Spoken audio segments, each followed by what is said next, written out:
Just about whenever I come across a new problem that I haven't really seen before or don't really understand yet, I start off by trying a few simple examples.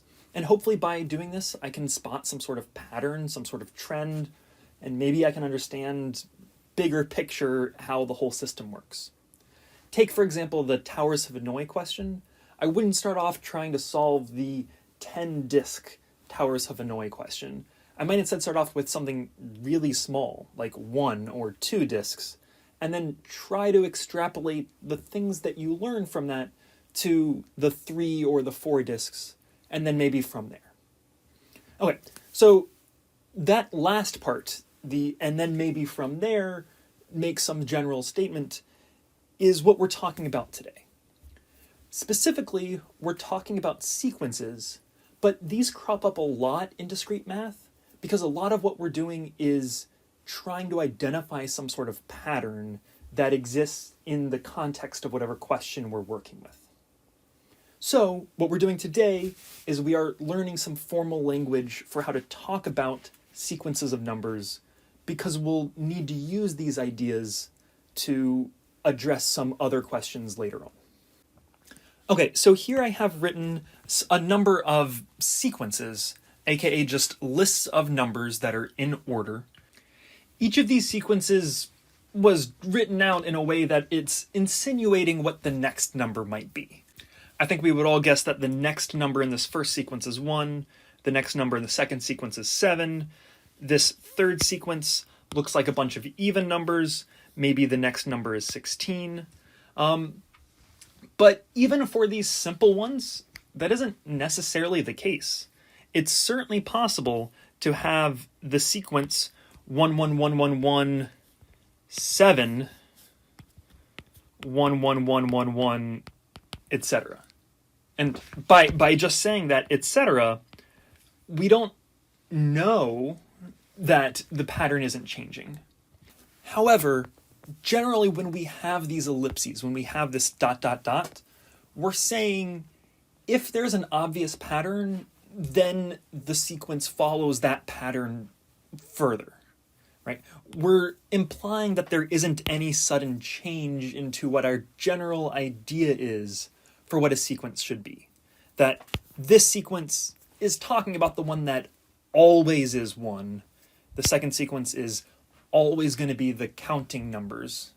But that said, it is helpful to have another way of writing these sequences other than just explaining the first few and then leaving it to the reader to guess the rest of it. So we'll have 2 additional ways of writing down what a sequence is. This first one you probably have seen before, and this is the closed form or direct notation. The idea is that an is the generic name for the nth term. So an in this first case is always 1, meaning no matter which term it is, the element in the sequence is 1. In the second sequence, the nth term is just equal to n. The second term is 2, the seventh term is 7, etc. I also want to point out that we don't have to use a, we can use b, as in the sequence b. bn, the nth term of b, for this third sequence is going to be twice which number it is. We've got the even numbers. The fifth term is 5 times 2, or 10. And then let's also talk about this fifth one, cn. And the property here you might spot, we got 1, 2, 4, 8, 16, 32. These are all of the powers of 2. Okay, shouldn't be anything shocking here. But what I want to do now is talk about these sequences in another way. And this is using the recurrence relation.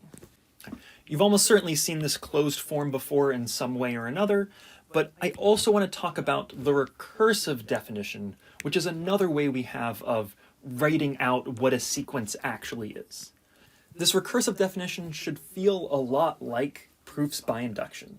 We're going to define the first or some number of the earliest terms in the sequence, and then add in some sort of rule that tells us how to get the next term given some combination of previous terms.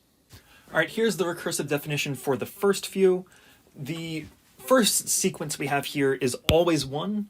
So the way that we define this using a recursive definition is that we specify the first number, a1 is 1, and then we define the next number in terms of some previous number. So the n plus 1th term is equal to the nth term.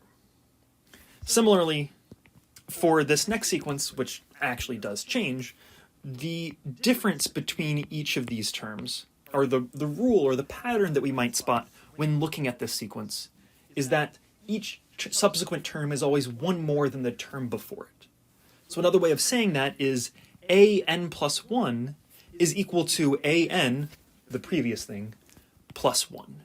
AKA, this is the rule specifying get to the next term by adding 1. Similarly, for the even numbers, we start off with 2, and we always get to the next term by adding 2. So as it turns out, it's often easier to come up with the recursive definition than the closed form definition. Let's take a look at this fourth sequence here. Okay. So if I'm looking at this sequence, and I'm trying to figure out what's happening, one thing that I might ask myself is, how does this sequence change over time?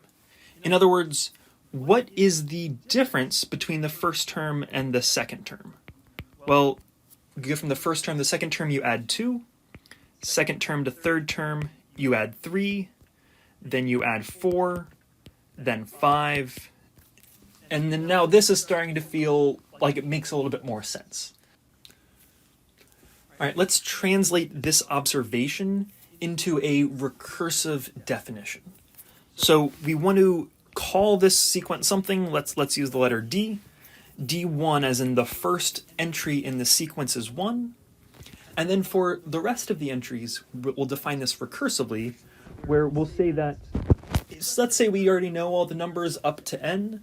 Well, the next number, the n plus 1th entry in this sequence, is going to depend on the previous numbers.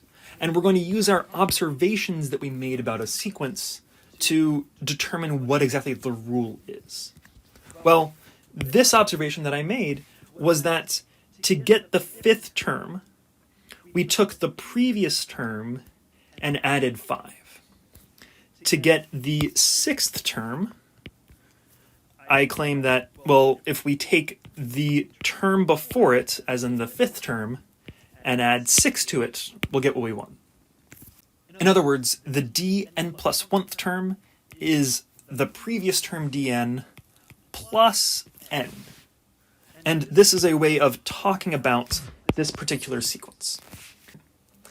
In general, these recursive definitions are often going to be easier to find, easier to write down than the closed form versions. There certainly are sequences that have comparatively easy closed form versions, but there are also sequences that have slightly trickier closed form sequences. We do happen to know this one. These are the triangular numbers. We've talked about these a little bit, but at least to me, getting to this closed form expression took a little bit more work than just the recursive definition. And this is a trend that's sort of going to crop up a lot. For completion's sake, let's look at the recursive definition for this sequence, this 2 to the n sequence. Again, let's specify that the first term in our sequence is equal to 1, and that again, we will say that the n plus 1th term is going to depend on the previous term. Well, we can ask ourselves, what's the rule to get from one term to the next term? How do we step up each step along the way? And this particular sequence is easy enough that hopefully we can spot that the rule of thumb is that we're always doubling the previous entry. So our recursive definition is going to be that cn plus 1 is equal to 2 times cn. The next term is twice the previous term. The last sequence on our list has a much easier recursive definition than its closed form. You may recognize this one. This is the Fibonacci sequence, and let's actually start it off with a 0. And the rule of thumb for this one is that to get a particular term, what we want to do is look at the sum of the two previous terms. So 1 plus 2 equals 3, If we wanted to get 5, we get that from 2 plus 3 equals 5, 3 plus 5 equals 8, 5 plus 8 equals 13, etc. So once we've spotted that rule, we can reflect that with the recursive definition formula. So we can say that the n plus 1th term is the sum of the two previous terms, the sum of the nth term and the n minus 1th term. Since we're going back 2 notches with our recursive definition, we need to specify not only the first term, but also the second term. The closed form for this Fibonacci sequence, this 0, 1, 1, 2, 3, 5, 8, etc. sequence, ends up being a lot messier than the recursive definition. We'll get to it eventually, but for now, let's just put a pin in that. In general, identifying a sequence just from the first even 6 or 7 numbers can be tricky and not even completely accurate. So here is a perfectly reasonable sequence that actually has a relatively straightforward origin, but if I look at this, nothing really jumps out at me. The numbers that they change don't seem to follow any obvious trend, and I'm sort of stumped as to how I might turn this into a closed form or even recursive definition. And often that's the case. The first 7 or so numbers isn't always enough to be able to just tell what the sequence is. Often we need more context. We need to actually look at where these numbers are coming from and look for a little bit more information. If you spent a while on this, you might notice that this sequence is the sum of 2 other sequences. I just sort of made up an example and thought, hey, what if we take these 2 and add them together? So this ends up being the sequence 2 to the n minus 1 plus n. But while going from this closed form expression to the sequence itself is easy, going the other direction isn't. Taking these numbers just by themselves and identifying what the sequence is, or what the closed form or recursive definition is a difficult thing to do. There are a few special cases that we'll talk about in a moment, but more often than not, we need something extra. The arithmetic sequences are the ones where the terms differ by a fixed constant. To get from one number to the next number, you add or subtract something, and that something is consistent throughout our whole sequence. In this example, to get from one to the next, we want to add 4. And that's the case for all of the terms. You always get to the next one by adding 4. So these sequences are characterized by their first term and by that difference amount. And we're going to call this first term A and that difference amount D. So if we wanted to know the recursive definition for our sequence here, we could just say that, hey, A1, our first term, is A, sort of the whole point, and the n plus 1th term is the nth term plus our difference, and in our case here, A is 3 and D is 4. So this is the recursive definition for the sequence in question. Similarly, our closed form is going to be that first term plus however many copies of this difference we add. For the first term, we haven't yet added any of these plus 4s, but each time we get to the next term, we're going to include another copy of D.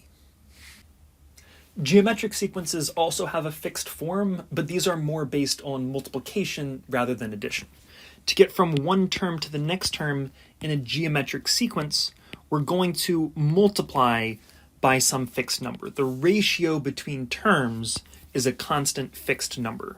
So in this case, the rule of thumb to get from one term to the next is that we're going to multiply by 2. So now that we understand that rule, we can reflect it using our recursive definition. The n plus 1th term, the next term, is going to be some constant times the previous term. So just like before, we're going to point out that, or we're going to give our first term a label. We're going to call our first term A, and we're going to call this multiple, this fixed multiple, R. So our recursive definition says Our first term is our first term, great. And our n plus 1th term is r, that ratio, times the previous term. In our example here, our first term is 3, and we can write the rule that our n plus 1th term is 2 times our nth term. And that's our recursive definition.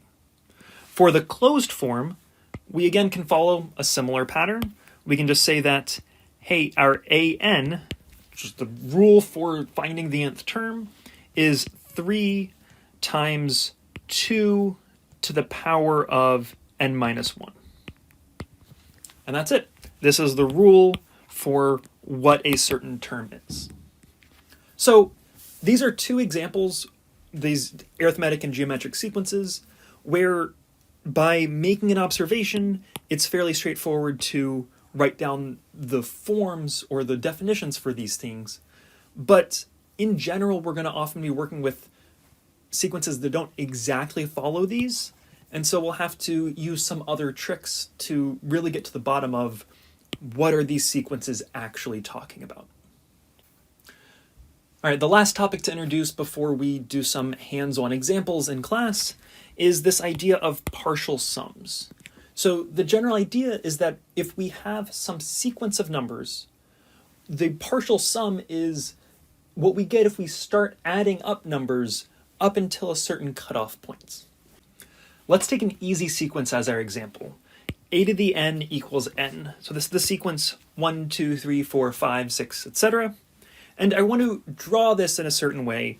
I want to draw this as a sequence of dots. So we've got 1 dot, then we've got 2 dots, 3 dots, 4, 5, etc.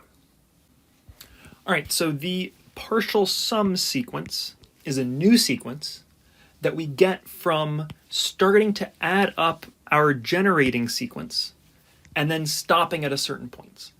So we start off by adding up these terms and stopping at the first sequence. So the first entry in our partial sums sequence is 1. Our second entry is what we get when we add up the first 2 entries. 1 plus 2 equals 3. The third entry is what we get when we add up the first 3 entries. 1 plus 2 plus 3 is 6. 1 plus 2 plus 3 plus 4 is 10. Then we get 15, 21, etc. And this sequence is one that we've actually seen a few times now. But here it is again. It is the partial sum sequence of the an equals n sequence. All right, so in this video, we developed some terminology with which to talk about our sequences. So hopefully now we can all be on the same page with how we can define these sequences and work with them. That said, we haven't yet really worked with difficult or challenging sequences. We'll certainly be doing more in the next video, but in the meantime, the group work should be more on the challenging side and applying these ideas, whereas this video was mostly about just introducing the notation and the language.